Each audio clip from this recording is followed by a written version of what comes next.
असदुद्दीन ओवैसी ने भी अब बिहार में डेरा डाल दिया है। आज ओवैसी ने 3 रैलियों को एड्रेस किया। ओवैसी का फोकस उन्हीं इलाकों में है जहां पिछले चुनाव में उनकी पार्टी के उम्मीदवार जीते थे। क्योंकि एआईएमआईएम के 5 में से 4 विधायकों ने आरजेडी ज्वाइन कर ली थी, इसलिए ओवैसी के निशाने पर अब तेजस्वी और आरजेडी हैं। ओवैसी अपनी हर पब्लिक मीटिंग में मुसलमानों को बताते हैं कि महागठबंधन ने 2% वाले मुकेश सहनी को डिप्टी चीफ मिनिस्टर का चेहरा घोषित किया है, लेकिन 17% आबादी वाले मुसलमानों की सुध तेजस्वी को नहीं आई। वैसे बार बार यही कहते हैं कि आरजेडी और कांग्रेस मुसलमानों का वोट लेकर उन्हें भूल जाती है, इसलिए मुसलमानों को अपना हक खुद लेना होगा।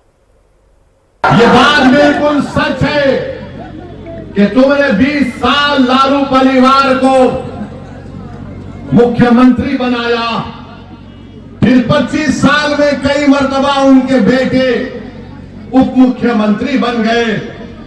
तुमने झोली भर भर कर उनको वोट दिया, मगर लालू का दिल सिर्फ अपने बेटे में अटका हुआ है।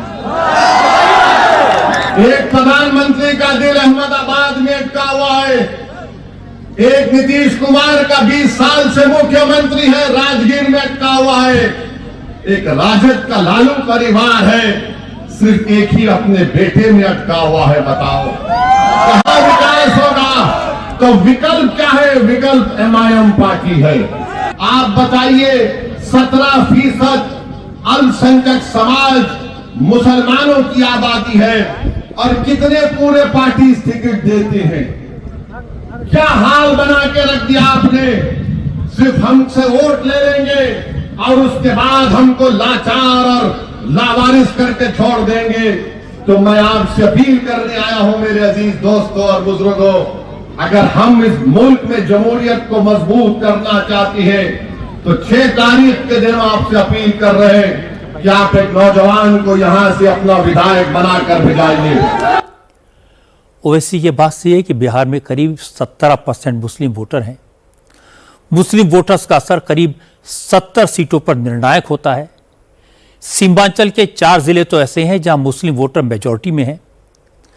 किशनगंज में 68%, कटिहार में 44%, अररिया में 43% और पूर्णिया में 38%।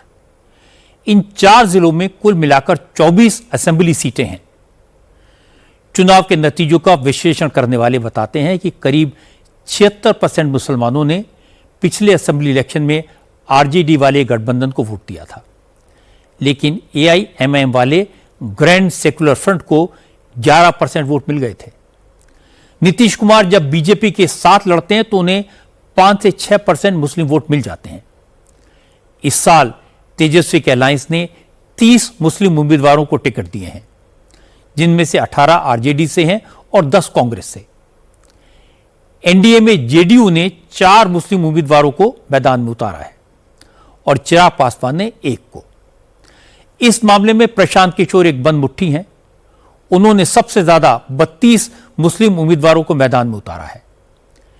तेजस्वी का डर सिर्फ यही है कि अगर पिछली बार की तरह ओवैसी की पार्टी को वोट मिले और प्रशांत किशोर को मुस्लिम वोट मिल गए तो फिर ग्रैंड अलायंस का डब्बा गोल हो जाएगा।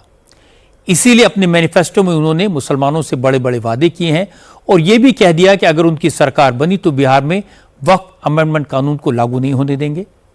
लेकिन इस बात को सब समझते हैं कि यह कर पाना संभव नहीं होगा।